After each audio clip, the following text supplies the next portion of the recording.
Welcome to the ChargePoint podcast, brought to you by Flexecharge, your gateway to the future of EV charging. In each episode, we dive deep into the world of EV infrastructure, offering insights and perspectives from industry leaders, innovators, and the people at the forefront of deploying charging solutions and networks.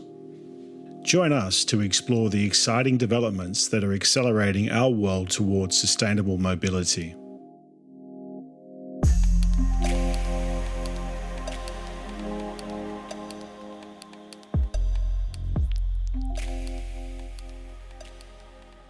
Welcome back to the ChargePoint podcast, episode 12. Today, we're diving actually into the part 2 of our exploration of the UK's EV charging market, an industry growing rapidly but navigating some significant challenges. If you haven't already, make sure to listen to part 1 in the episode 10, where we laid the groundwork with insights from Adam Healy of Rellenberger UK and Chantal Schering, a trusted and experienced e-mobility consultant. It's worth catching up before continuing this episode. For today's episode, I'm thrilled to be joined by a lineup of exceptional experts who bring diverse perspectives to the table.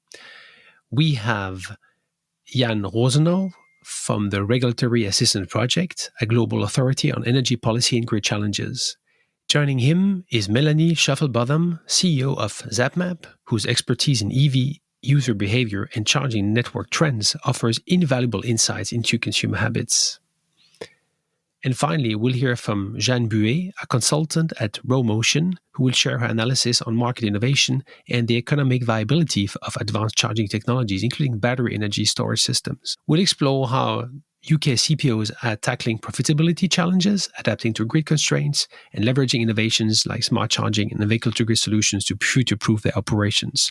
Plus, we'll discuss how government policies, investment strategy, and new technologies are shaping the market's evolution. No need to say that this episode is packed with actionable insights and forward-looking strategies, so let's get started. Welcome to today's first conversation on the ChargePoint podcast in this part 2 of our deep dive on the UK EV charging market.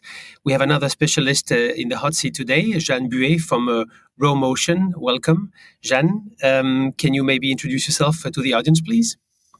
Yes. Hi, Christophe. Thank you very much. It's a pleasure to be here to talk a bit more about the UK market. So it's a pretty exciting one. So I'm a senior research analyst at RowMotion, so part of the energy and charging team. And so RowMotion is an EV and battery consultancy, recently acquired by Benchmark Mineral Intelligence. So really now providing forecast analysis and consultancy over the entire battery supply chain. So from the mining side to the grid. And I stand on the charging side, a pretty exciting market as well at the moment. So can we start, could you give us a little overview of the UK EV market? Yes, of course. So it's actually been quite an exciting time for the UK market compared to a bit of the negative sentiment that we've seen in the most global European region. So it's been the most important market in terms of growth this year for Europe. So looking at our data as of October, the whole region is basically down by 3%, but the UK stands out with around 40% growth. And so in terms of market size, to situate a bit the market, the UK is the second biggest one in Europe after Germany, and it holds 80% of the total EV sales since the start of the year. So really quite an exciting market. And I guess one of the big factors to mention that is really pushing this demand and the EV adoption is the ZEV mandate. So the zero emission vehicle mandate, which is a framework which became a law in January this year. And so it sets out the country's plan towards all new cars and vans being zero emission by 2035. And so it's really being a really positive legislation pushing this EV adoption in the country. Mm-hmm. And so overall, a pretty positive legislative landscape. And looking at next year, we're expecting around 23% growth in 2025. So again, pretty positive numbers, with this ZEV mandate being key to driving this growth again, as it has been this year. So really... Okay, so the perspectives are looking, it's not like we can expect some downturn next year. It really looks like on a great trajectory. Exciting. Yeah, that's great. Yeah. So if we go one step deeper, can you give a bit of an overview of the UK EV charging market in particular. Yes. So yes, that's why we're here, and that's where I specialize. So let's go dive a bit deeper into what we see shaping the UK market, looking at the charging side. So again, a pretty exciting market. As I said, you have EV adoption, so we've seen pretty impressive growth of this charging market on the public side, but also looking at new areas such as obviously residential, work, or depot charging. But if we look at the public networks, so we see that we have more than 70,000 charging points installed currently, and it's growing. So we've seen a 28% increase compared to the same time last year. So really impressive in terms of growth. And so the country ranks as the fourth charging network in Europe, with an ambitious target of 300,000 charging points for 2030. With obviously a need for more investments, but we're hoping that this grows to continue. And then if we look at the specific characteristics, because it's something really important looking at the charging market, each country has its dynamics, specific patterns, and consumer behaviors, which are driving specific adoption in terms of speed, type, and locations. So the first interesting thing is the EVs to charge point ratio, which is pretty high in the UK. So around 25 EVs per charge point. And it's one of the highest in Western Europe. And that's basically because, so it's showing a need for more charging infrastructure, publicly, obviously. But it's also showing that the typical EV buyer in the country actually has access to home charging currently. And so this is basically why they're not maybe relying as much on the public charging infrastructure as you could see in other countries, such as maybe Germany or France. Yes. And so this is something that we expect will shift as the EV purchase price go down and the EV owner typical demographic shifts as well. But currently it's one of the important trends when looking at the EV market is this access to home charging. Yeah, there probably would be again, a need for accelerating on the CPO side to offer a solution for the multi-housing families that don't have access to home charging, right? So when more street charging and there's a lot going on. Also, using the street lamps, and I have seen also a lot of interesting things in the UK. A lot of new projects in the country. Yeah. And something that's also interesting to mention, I think, and that's particularly interesting on the CPO side, is the maximum DC charging capability that we see. So looking at the average number of EV cells and the type of vehicles sold in the UK, it's actually quite high in the UK compared to other countries. So if you look at the total vehicles sold since 2018, we see that so the maximum DC charging capability is at 170 kilowatts, which is a really high number compared to like Germany, which found at around 146 kilowatts, or France at 120. And so it's increasing as obviously battery pack size are becoming bigger and with new charging technologies, but it will have an impact on the profitability on the CPO side, as you can charge at a higher rate compared to other countries. Yeah, interesting, of course. Yeah, perspective, absolutely. Yeah, interesting fact. Thank you. So if we look at the interaction within the ecosystem between EV charging and the energy systems, which is also something you're looking at. So can you paint a bit of a picture of from your end at Promotion on the collaboration between the actors from the ecosystem, so the EV charging actors and the grid actors, and maybe with the frame and how it's evolving? Yeah, no, sure. I think this is something that we're increasingly starting to realize. It took a bit of time, but it's how charging is closely linked to the electricity grid development. So it's everywhere, but in the UK, it's obviously true. And so we're starting realizing it because we're hearing more and more CPOs warning about the delays in terms of getting a grid connection, which is really delaying this bringing projects or bringing charging infrastructure to the market for them. And so you have two things that are impacting this grid connection for CPOs. So you have an issue on the procedure side. So it would be the fact that you have long and inadequate procedures to get this grid connection. on the DSO side of things, but it's also because, and this is something that we'll see more and more, you might have a lack of grid capacity available in some regions. Yeah. And so there is a real point in the future for charging working hand in hand with the electricity grids and with the transmission systems operators to really sorry. In the future for them to work together, both it will be positive from a CPO perspective because currently, as I said, it's hard to get a grid connection. It's delaying charging rollouts in the country, and you also have expensive grid upgrade cost and demand charge, so impacting profitability. But it's also important from the grid operator perspective because working with charging can enhance grid stability and help bolster a more resilient grid.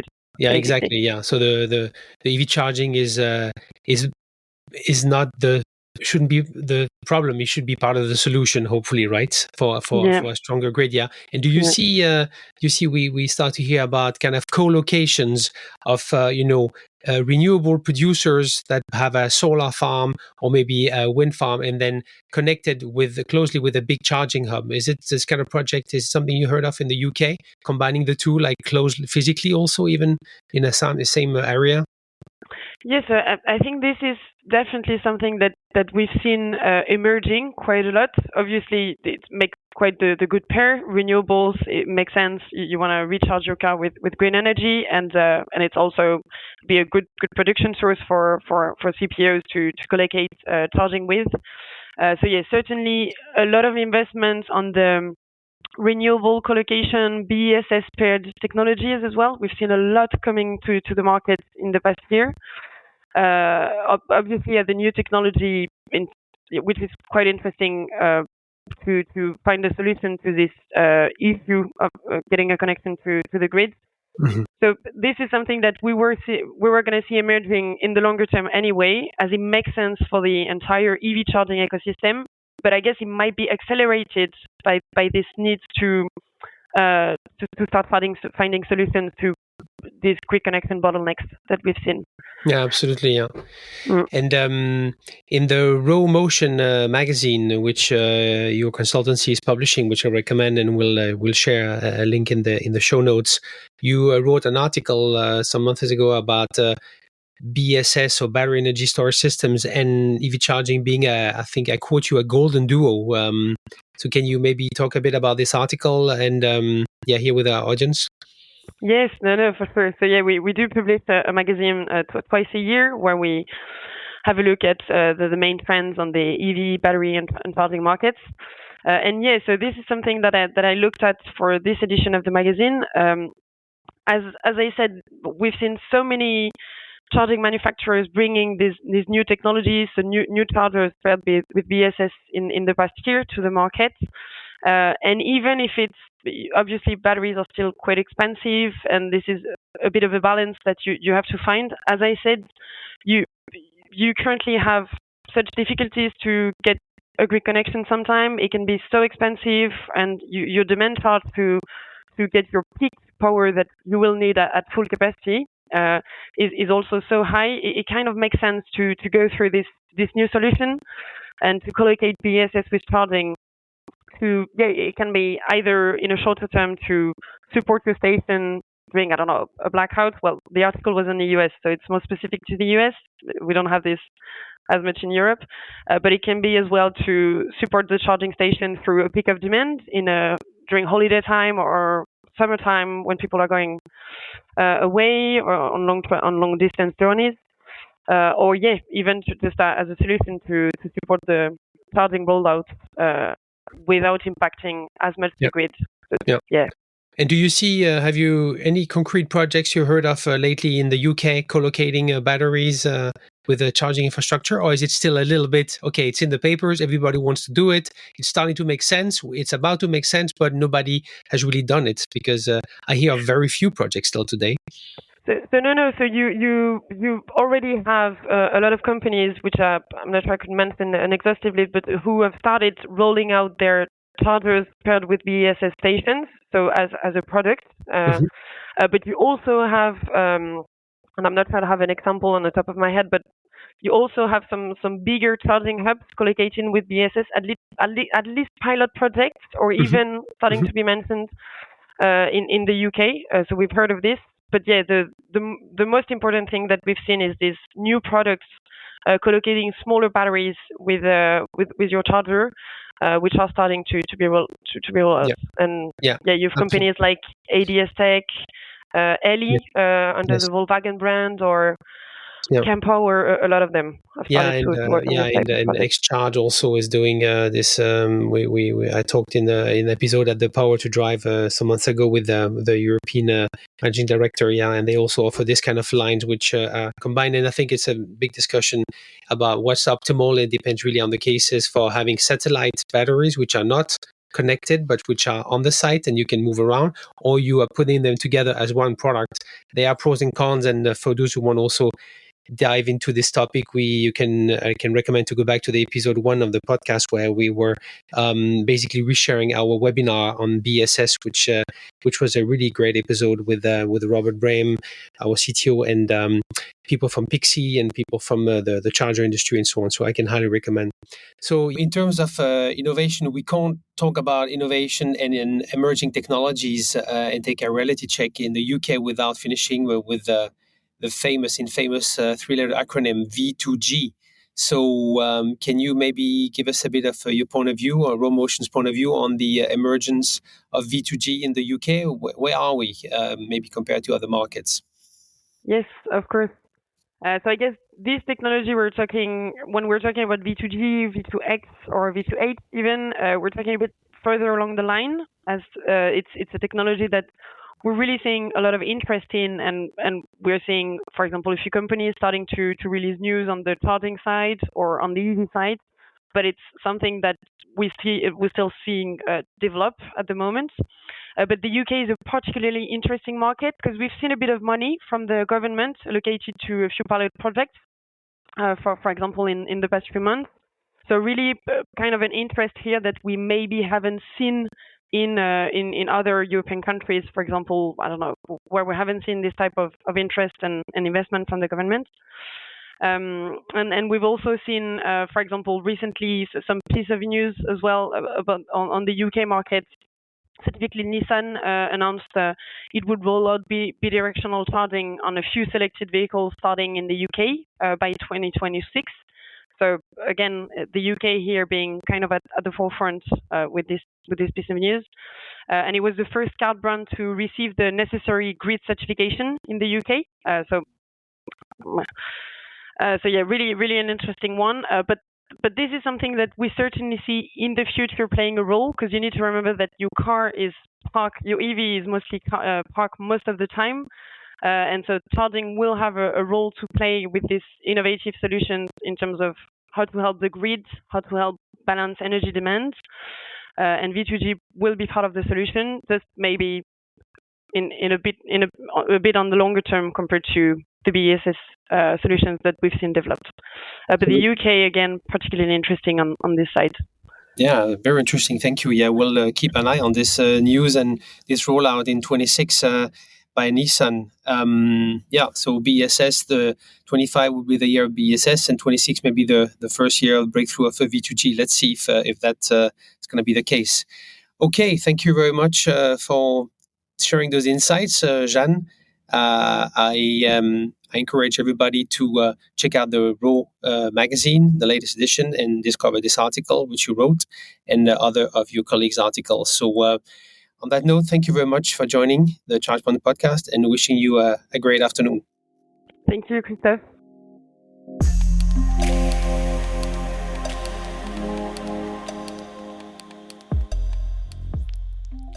Welcome to the next conversation in this episode 12, dedicated to the second part of our story around the UK EV charging market. And I have a new guest in the hot seat. It's Jan Rosenau. Welcome, Jan. Can you maybe please introduce yourself to our audience to get started? Hello, Christopher. It's great to be here. Jan Rosenau is my name, and I have been working in energy for 20 years, and I'm currently the Vice President and Europe Director at an organization called the Regulatory Assistance Project, or in short, RAP. And what we do is that we help governments craft better policy and regulation to advance the clean energy transition. And that covers all sectors, buildings, transport, industry, and the power sector. Great, yeah. And you're located in the UK, is that correct? I'm located in Oxford, where I have also been an honorary research associate at the university and where I have done my doctorate many, many years ago, and I've never managed to leave this rather beautiful place. Yeah, I can imagine. Yeah, I heard of it. Never visited yet. It's always interesting to understand people's origins. So, can you tell us a bit about this research background you had, right? Where you've been working and studying so many years before moving to consultancy? Yeah, I mean, it's been an on and off for me in a bit. You know, I've sort of started with a bit of consultancy, working on a whole range of climate and energy policies in London back in the day. Then did a PhD at Oxford, focusing really on kind of policy, and energy efficiency was the main focus of my dissertation.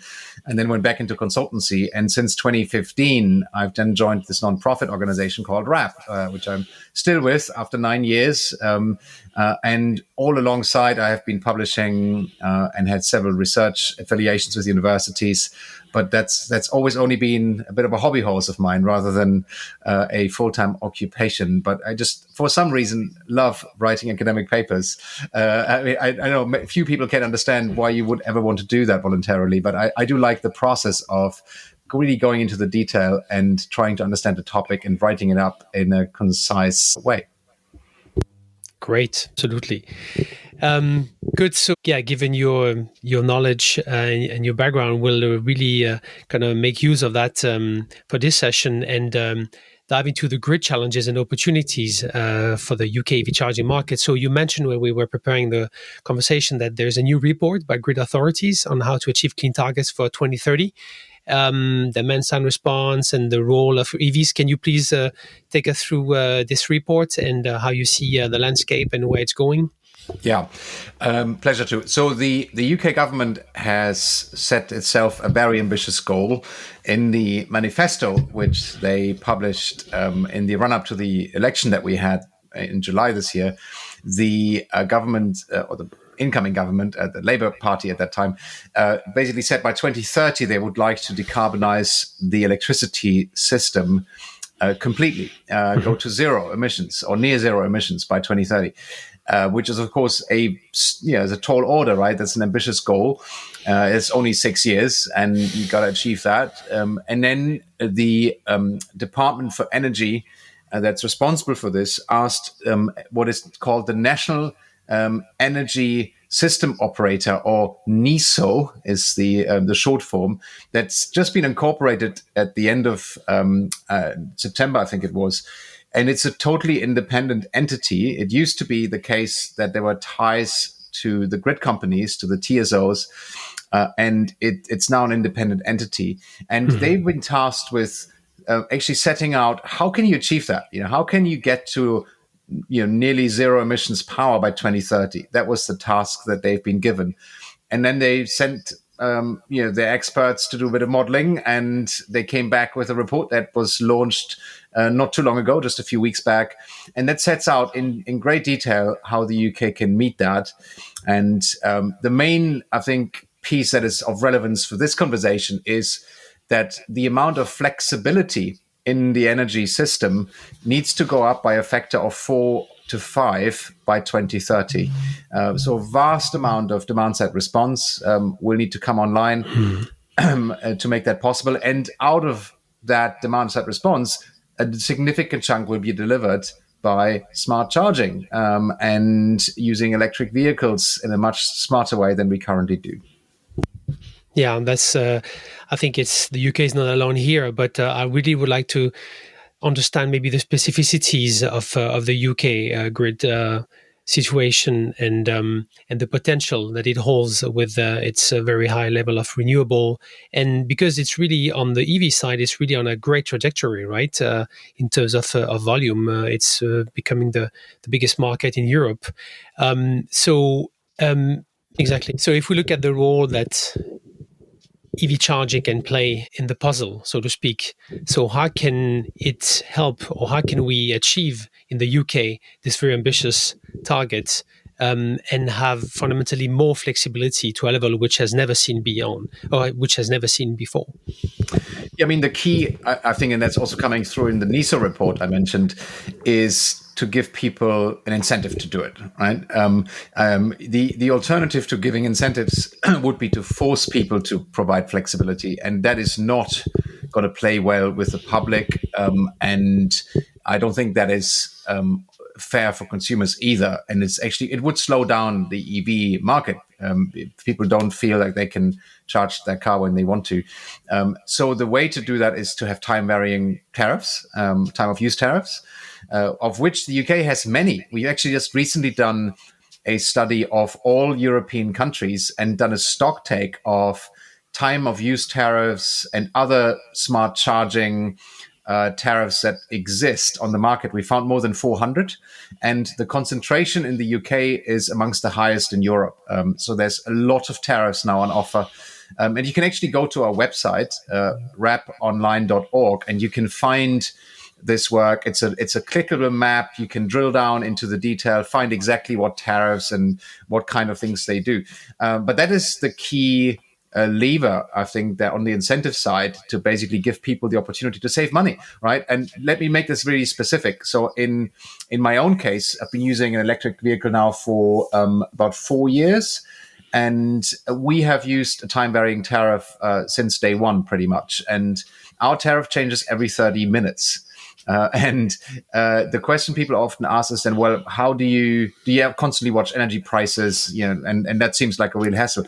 Well, it's pretty simple. You actually just have a smart charge point, which can use an algorithm and connects to the tariffs that are being projected for the next day, and then calculates the cheapest possible pathway to whatever charge you need. So in other words, if I want 80% charge at 8 o'clock in the morning and I plug in at 6 o'clock, the car might only be charging around midnight, starting at midnight, when the electricity is cheap. There might be lots of wind on the system. So in the UK, it's heavily dependent on how much wind there is, how expensive electricity is. So often we find that when there's very strong winds, electricity prices can approach zero or even go negative. And of course, that's the time when you want to charge your vehicle. So my last charge, I just checked it this morning, I think it was 16 pence for charging from 15% all the way up to 90%. So basically nothing for free. And imagine if you could do that for not just a handful of energy enthusiasts like myself, but for an entire fleet of electric vehicles. You then see the kinds of volumes that the NISO report talks about are quite achievable. So using these kinds of tariffs, I think, is critical, and automation and smart software. The other important piece, of course, is that the charge points need to be smart and need to have the capability of operating with in a smart way rather than in a dumb way. And that's become a requirement through UK regulation. So the regulator has stipulated that all new charge points need to have at least some degree of smart functionality allow them to be integrated into the electricity system. Yeah, I've seen this news online. Yeah, I remember, which is again, a clear sign that the UK has an ambitious take and plan for the electrification of transportation. It's quite remarkable. And so it's really smart scheduling, cooked down in an app. Any maybe pioneers we could mention on the UK market that have one in mind, but I'd like to hear yours in terms of who's serving this market, who's pushing the ground.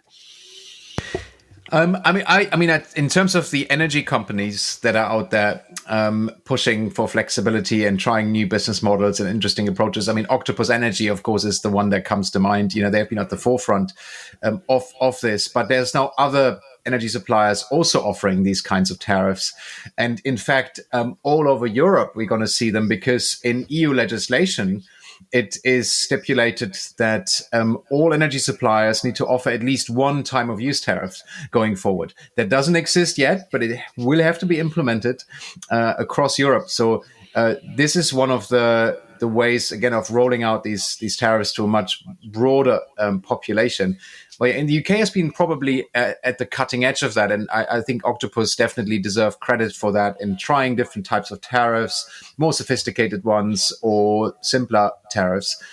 What we don't yet see very often is public charge points using similar tariffs. And of course, that also makes sense, right? You couldn't say if you live in a city and you don't have any off-street parking and you're reliant on the public charging network, actually having a public charge point that offers you a real discount overnight makes sense. And I've seen this in France, where I think there were even charge points that were free to use during certain hours in the night, and then more expensive during the daytime. But it really incentivizes people to change their charging behavior and not just plug in the middle of day when they could actually charge up the car at night. So having smarter tariffs, I think, is not just something for private individuals. It could also be applied to public charge points, and in some cases already is. Yeah. So it's interesting you mentioned the dynamic prices for public charging. On the previous episode, on the part one of this episode about the UK EV charging market, our guest Chantal Shearing, she mentioned that she's seen a couple of experiments, a couple of CPOs starting to offer dynamic tariffs. Have you seen any? Because I still haven't researched in detail, but I was thinking maybe that you have seen some, or is it still very, very little, so you haven't even spotted it yourself? I haven't seen them in the UK. As I mentioned, in France, I've seen a few examples of that. But the best person to ask that would be my colleague Jaap Borger, who has done the study I mentioned earlier on, looking at smart tariffs and services. And he's taken an interest in rolling this out to public charge point operators too. But he would probably tell you that it's still very much in early phase, and there's a few examples, but it's not commonplace yet. I think it should be, and it can be done. It would really help with grid constraints, especially in dense urban areas where the grid might already be at its limit, and introducing the ability to shift some of the loads to off-peak hours through smarter tariffs makes a lot of sense. And Absolutely. It doesn't necessarily have to mean that you pay more during the day, right? You could just give an incentive to charge during off-peak hours when it's cheaper to deliver the same service. So that is, it seems to me like a no-brainer. But there needs to be more, I think, creativity from the side of the perhaps the utilities and the charge point operators are working together in tandem. Yeah, absolutely. We see that being based in Copenhagen, I can confirm that in Denmark, it's also happening. So you see that. And again, because we also been applying time of use tariffs or spot prices for even regular electricity consumption for some years now, it's really gaining ground and is becoming the most adopted, the most popular type of subscription people take even for their houses, and especially those with their car. And they've learned by now that you can have, with a good strategy and now with even apps that are helping you, you can get really, really cheap charging, as you were mentioning yourself. Great. Good. Okay. So beyond time of use tariffs, are there other interesting initiatives maybe you want to mention that is happening in the UK that CPOs are rolling out to, again, make the best of the grid connections that are available?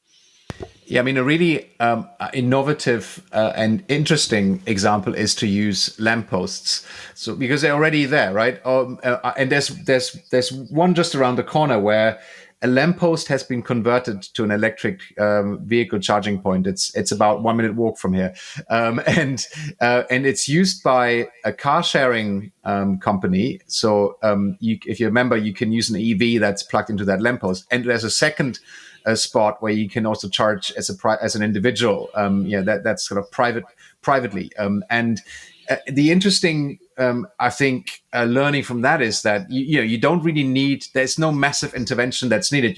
You drill a little hole into the lamppost, open it, and insert the plug, and you use the existing grid connection, which is it's a much easier intervention than digging up the roads and installing a charge point from scratch. And it's not a fast charger, of course. It's relatively slow, But it's usually where people charge their car at night, so it doesn't really matter. It's probably fairly cheap to install compared to the other alternatives that are out there, and it's innovative. So I quite like that as a way to scale charge points without having to spend lots of money and without having to pay lots of money for the grid connection.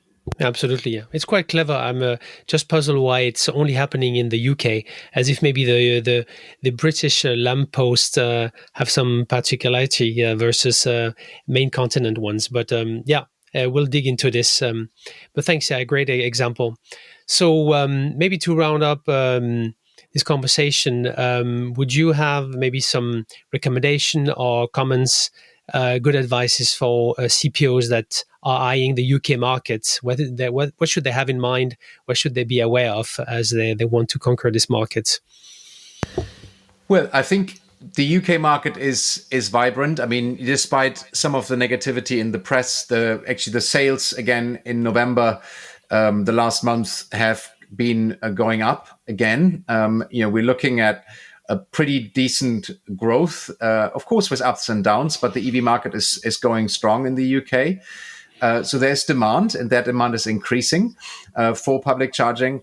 The infrastructure of charge points is definitely not ideal yet. So there's still opportunities for providing a better experience for the user. Yeah, quite a few of I think it's now 70,000 public charge points in the UK are actually offline. They're down. You can see that. I think Zapmap is a website where you can see the number of charge points that are actually currently operating and the ones that are not. And there's a significant chunk that is not functioning. So there's still potential to strengthen that infrastructure, do better, replace some of those charge points that are not working with modern ones that are working well. I think there is definitely an attempt to introduce more smartness into the system. So clever solutions that involve time of use, tariffs for public charge points. Absolutely. This is something that would find widespread support, I would have thought, by the regulator, by government, and also by the energy companies. So there's definitely opportunities in the UK for CPOs for more innovation. And I think it's an exciting place to invest. Yeah, to invest and innovate, I guess that's what you say, right? So Absolutely. and supportive government and frame and a big vision, ambitious vision for decarbonization. So exciting market. Well, thank you, Jan, for your insight today, and for those who want to hear more of your voice and your insights on other topics. Can you? What is you are co-hosting a podcast that we could just mention here for the audience? So I'm indeed co-hosting a podcast. It's called What Matters, WATT, as in kilowatt. What Matters, and if you Google that, you'll find it quite easily. It's hosted by Foresight Climate and Energy, a Danish energy and climate industry magazine news Which platform. So yes, you can find me there or on social media, where I'm very active, and I do often talk about electric vehicles, but also renewables and heat pumps, energy efficiency, lots of things. So please go and find me there and follow me. Always happy to interact with people. Absolutely. We'll link to your profile. We'll link to the podcast, and we can also link to the report you were mentioning also. And the overview with the tariffs, I think, is also quite interesting for people who might be curious. So we'll link to all those resources. Thank you very much, Jan. Have a great afternoon, and we'll be in touch. Bye for now. Bye for now, Christopher.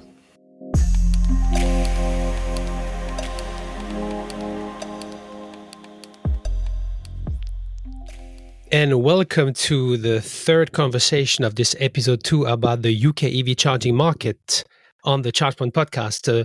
And today in the hot seat, we have Melanie Schaffelbadam from Zapmap. Melanie, welcome to you. Can you maybe start by introducing yourself to the audience?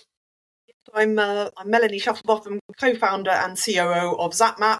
I've been working on Zapmap for the last 10 years, so I can hardly even think about what I did before Zapmap. But broadly, I've always been involved in technology and products and thinking about how to create a product in a market that someone needs and really values. And I've had various incarnations of that. But actually, I think all my career has culminated in actually producing Zapmap, which, in terms of finding something that people really need.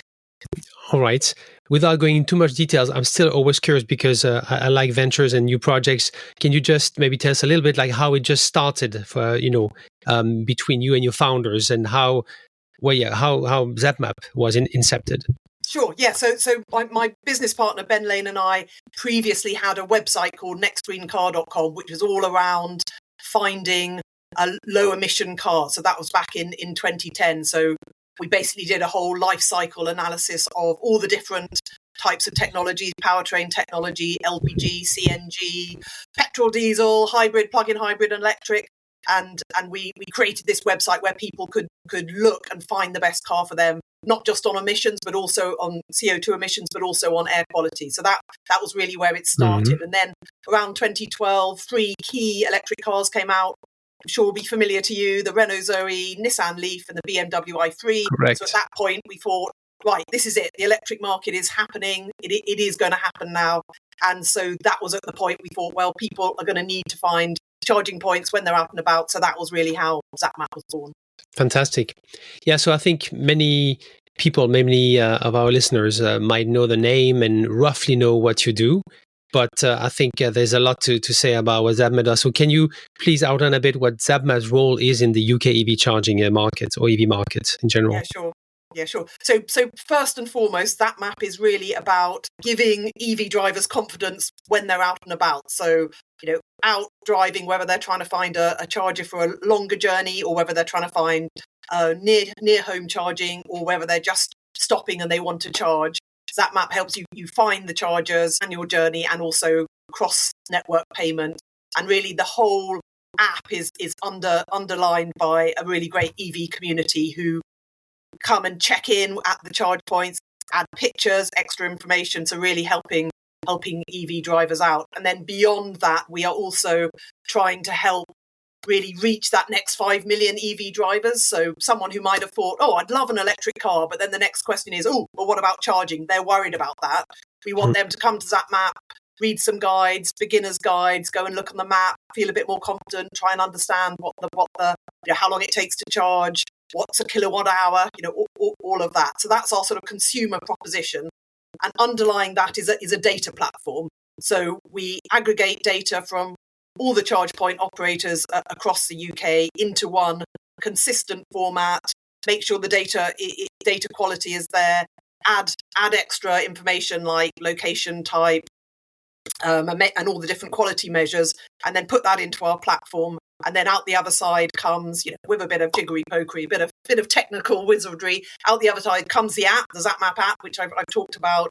We also have Zapmap Spark, which is a series of APIs which companies can use to drive their own EV charging propositions, and also Zapmap Insights, which is about using that data to help either governments or businesses understand their EV charging landscape or EV driver behavior.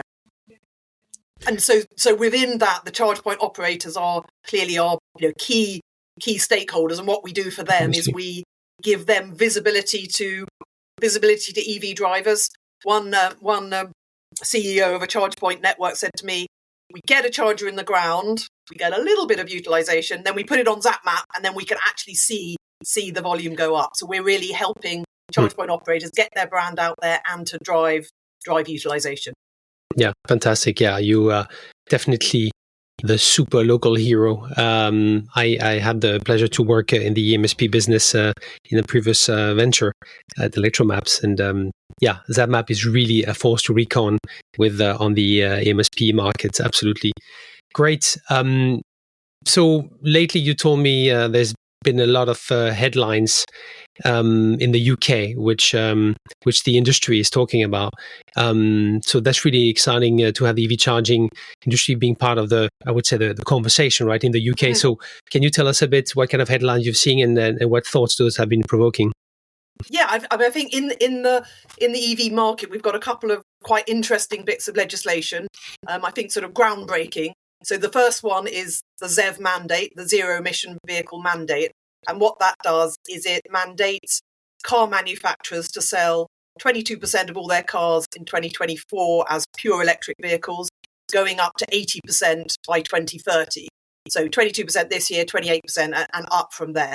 I mean, there is a little bit of flexibility within that. So there's a little bit of, you can push some of the numbers back and forward through time. You can trade with other OEMs. So it's not absolutely hard and fast.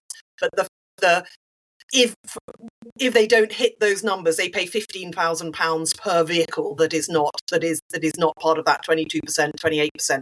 So you can imagine the OEMs, this is, they've looked at that and are concerned about that, even though they've known it's coming. So they are pushing back to the government on the supply side. I think the other thing that's happening more on the consumer side is we have this ban of the sale of new petrol and diesel cars powered solely by petrol and diesel. So there's a bit of leeway for hybrids. Rishi Sunak, our last Prime Minister, pushed that date back to 2025, which I think is more in line with other EU countries. And then the Labour government, who just came in the summer, have committed to bringing that ban date back to 2030, although there is a little bit of a consultation out to what extent the hybrids or plug-in hybrids are included within that number. But I think the important thing about that is that when the ban was 2030, they're just consumers. It was very much front of mind. They knew that if they wanted a new car, they wouldn't be able to buy a petrol or diesel car after 2030. So they start researching, they start thinking, what's the implication for them? Once the ban was pushed back to 2035, it's like, oh, I can relax. I don't need to worry about that. So to me, that is a really important, the other side, there's a ZEV mandate and this 2030 ban, which are sort of two sides of sort of the same coin because they're both sticks. And that's obviously clearly important for the charging market because the charging market needs cars. They need certainty, and they need to be able to invest in the charging infrastructure. We know it's a bit of a chicken and egg, isn't it? Do you put in the charging infrastructure and then people buy the cars, or do people buy the cars, demand the charging infrastructure? And I think there's a little bit of a seesaw within the market at the moment. I think, especially on the high-powered chargers, the chargers are ahead of the cars. Maybe a few years ago it was the other way around, but that's sort of broadly where we are in the market. So there's consultations out. There's various bodies are asking for demand side support or changes on the taxes. And also, I think a critical thing from the charging market is really trying to speed up the planning process, making sure that the charge point operators can work easily with the grid connections, and really just get rid of the red tape so that they can deploy the £6 billion of investment, which is ready and waiting. But of course, they also want to have confidence that their cars are coming. So it's kind of interesting time in the UK market. Yeah, and what's the mood of the press? I mean, the UK press is quite famous for being also quite fierce. So what are the headlines which are shaping the global opinion or the local opinions? Is it how is it positive, negative, optimistic? Yeah, I mean, you're right. The UK press has got a very specific place in the world of press, I think. I mean, there's a number of different levels. So at one level, there is just the fact that these next 5 million EV drivers need information in order to be able to get to make the transition. It's perfectly reasonable. They've got questions, and that information needs to be provided in nice factual ways. So that's one thing that needs to happen. Then on top of that, the press, independent of the ZEV mandate and the 2030 ban, like to bring up lots of myths and misinformation, which is really, I think, quite damaging for the market. Things like EVs catch fire, they're ruining all the car parks, they cost so much, all of these things. And then there's also the press around the ZEV mandate, and there's obviously a bit of validity there. It is a concern for the UK automotive industry that if this is going to be have a big impact on that. But I think the direction of travel is we are going towards net zero. Electric cars and the associated industries are worth an awful lot of money, and if the UK becomes a leader within this market, that is a very positive thing for UK PLC. And I listened to your last podcast, Adam Healy, talking about UK's position. I think we are one of the leading larger economies after Norway, Denmark, and of course China's out there as well. And I think that's a positive thing for UK PLC. No, absolutely. Yeah. So since you have this unique position and view on the market, being a leading MSP and the history you have, and the CPOs are your key partners. So I hope you can entertain us a little bit on, what do you see, how you see the level of competition among CPOs in the UK market, maybe in with regard to, or in comparison to what you see maybe in other markets. So tell us a bit, share your view, please. Yeah, I mean, first of all, there's a lot of CPOs in the UK, more than 80, and we have connections with most of them. I think my observation over the last few years is that there's become a lot of specialization in the market. So whereas previously you might have had a CPO who was trying to serve all the different markets, bring out the high-powered, produce some on-street chargers, destination chargers, now we're finding that there is a lot of concentration. So you've got some charge point operators who are very much focused on the on-street market. And that is generally about engaging with the local authorities. We've got this fund called the Levi Fund, the Local Electric Vehicle Infrastructure Fund, £450 million of funding, and that is being spread throughout the whole of whole of England, the local authorities in England, unlike previous AUKUS funding, which was people had to sort of apply for. This, every local authority has been given a certain amount of money. But as you can imagine, there's certain, you have to be in a certain mindset to be able to take these tenders and complete them all and really get through all the local authority procurement process. But there's companies there like Chargy, Ubertricity, Connected Curb. That is their business. They're focusing on that, rolling out tens of thousands of on-street chargers, across the UK, which is great because that is absolutely an area that's needed. Because you can see in the UK, some areas, Coventry, parts of London, Newport, little places in Liverpool, they've actually got good provision. But there's whole swathes of the country where on a local level, there's really not much at all. So that's really important. And in terms of the CPOs, some of them are actually focused on delivering that. Then you've got maybe the ones who are more destination charging companies who are really focused on partnerships with private companies and rolling out at different destinations. So someone like Raw Charging, for example, they have partnerships with the National Trust. They have partnership with Merlin Entertainment, so that these sort of leisure areas, and they are accessing the land in that way, having partnerships and rolling out. And then you've got the whole high-powered area, which is, of course, the most visible and the most high-profile, and that's also, and I mean, it's a fascinating landscape. You've got the sort of pure play, equity-backed or VC-backed companies who've always been rolling out charge point, doing a great job. Instavolt, Osprey. Trying to think of others, but those types, Fastned, Ionity, a bit more European, but they are rolling out mainly hubs, also getting partnerships, and then you've got what I think another area that's interesting is both where previously they might have had a more standard independent CPO. Now in the supermarkets, that whole area is being looked at mainly because Sainsbury's have rolled out, big supermarket chain have created their own CPO, Smart Yes, Charge. I saw that. Yeah, it was quite surprising, interesting.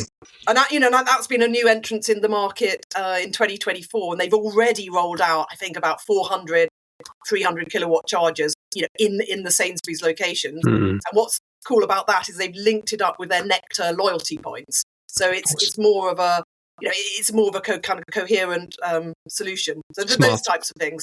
I mean, there's lots of different innovations, and I mean, I'm a big advocate for hubs on the high powered side. So we've seen huge growth there. This time last year, around 250 hubs, which we're defining as 6 or more 50 kilowatt or more charging points, and now there's over 500 across the UK. So they've been really rolling out like crazy. Yeah, absolutely. Yeah. So you mentioned briefly some Europeans. So I mean, who has dared to enter the UK market until now? Because it's quite specifically dominated by local players. So you mentioned Fastnet, Ionity. Are there others entrants from the main continent that you think of? Yeah, I mean, I think Fastnet and Ionity are the most high profile ones, and actually, they've been in the UK for a number of years now, and actually are really well thought of. I mean, Fastnet, we at Zapmap, every year we do a ranking of charge point networks, and Fastnet has been consistently at the top or near the top of the rankings for the last 3 or 4 years. And I I think because they give this sort of consistent experience, you know what you're going to get if you go to a Fastnet hub. And Ionity similarly. Yes, but other European players, we're seeing new players come in. One new one is Quello. I don't know whether you're aware of them, but they've started coming into the market. We recently integrated them. There's also League24, a new entrant. So I think that some CPOs, they can see that it is an attractive market, it's a growing market. There is investment here, and trying their luck in with the Anglo-Saxons. Yeah, absolutely, yeah. So if you were to mention a few recommendation or suggestion to new entrants, I mean, what does it take, or what should you focus on as a CPO to try to have a chance to be successful on this market? What would you mention? I mean, I think I listened to your part one of your podcast, and Chantal, covered the key bases. I think it's no longer about the tech; it's about the customer experience, reliability, ease of use, easy payment options, all of that. I think that is absolutely essential. I think the other thing, I mean, of course, it's about location as well, but I think the other thing, it's about really getting a consistent proposition which hits a user need. There's lots of different user needs in charging. There's a long distance journey. There's a supermarket type proposition with the specific dwell time. There's the on-street chargers. So I think it's about really thinking, what is this proposition that I'm going about, and not trying to be all things to all people. Where is the money there? How do I access the money, or how do I access the land in that particular area, and really be focused? And then I think there's still opportunity, although it is a crowded field. Yeah. And do you foresee? I mean, personally, being a marketeer and having worked in other businesses which are long established, I think for me it feels like 25 is going to be the year we'll start to see some real marketing that needs to kick in to position, differentiate CPOs from each other, find their really spot, their value proposition, their audience, and really stick to it, right? To stand for something instead of just being one of the charge point operators, right? Do you also see this need for really clear differentiation? No, I agree. It's no longer good enough to say, oh, I found a car park and I'll put a rapid charger in the corner and job done. I mean, the CPOs need to define what they stand for, and as a driver, you want to appear at a charging site of a CPO and feel, this is what I'm expecting, and this is what I want. And I think a lot of them are doing a really good job in that. You go to an Osprey site, that there's going to be accessible bays, that it's going to be a nice sort of orange feel to it. I love orange. And you're going to be able to use whatever payment option you want. I think they've done a really good job. Whereas others have maybe got a little bit more of a disjointed proposition, and you come and you've got a little bit of charger anxiety. But of course, that's where Zapmap comes in, because we try and give a consistent service as well. Yeah, absolutely. Yeah, I think I'm preparing an episode about branding and marketing within the CPO business. I think it's an exciting topic for Q1. Great. I think that's it for today. I'm sure I'd love to speak with you again in 25. We can talk deeper about maybe also what's happening with the e-trucks in the UK. I'm sure Zapmap also has some thoughts about this. So that would be another episode. Thank you very much, Melanie, for your time, and wishing you a very nice afternoon. Brilliant. Thanks for having me. That's a wrap for this episode of the ChargePoint podcast. And this concludes our deep dive into this highly attractive and competitive market. We've had quite some thought-provoking discussion with our guest today. Jeanne Buet highlighted the potential of battery energy storage systems, and I really found it interesting to hear how they can help in the UK as well as in other markets optimize cost, enhance grid flexibility, and open up new revenue opportunities for CPOs. Jan Rosenau shared a valuable insight on the UK's government's ambitious vision for electrification, and I noticed in particular his emphasis on the importance of demand-side flexibility, with EVs expected to play a decisive role to achieve this ambitious goal. Finally, Melanie Schaffelbotham gave a very interesting presentation on Zapmap's key role in the UK EV charging market, helping drivers connect with the right charging infrastructure and improving the overall user experience. No wonder she has so many valuable insights to share when you know that Zapmap is collaborating with 80+ local CPOs. Thank you for tuning in. I hope you found this episode as engaging and informative as I did. If you enjoyed it, don't forget to subscribe, leave a review, share the network, everything that makes us happy. And as always, if you have any suggestions for future guests from the EV charging or energy industry, feel free to drop us an email at hello@flexecharge.com. Until our next episode, Take care and drive safely.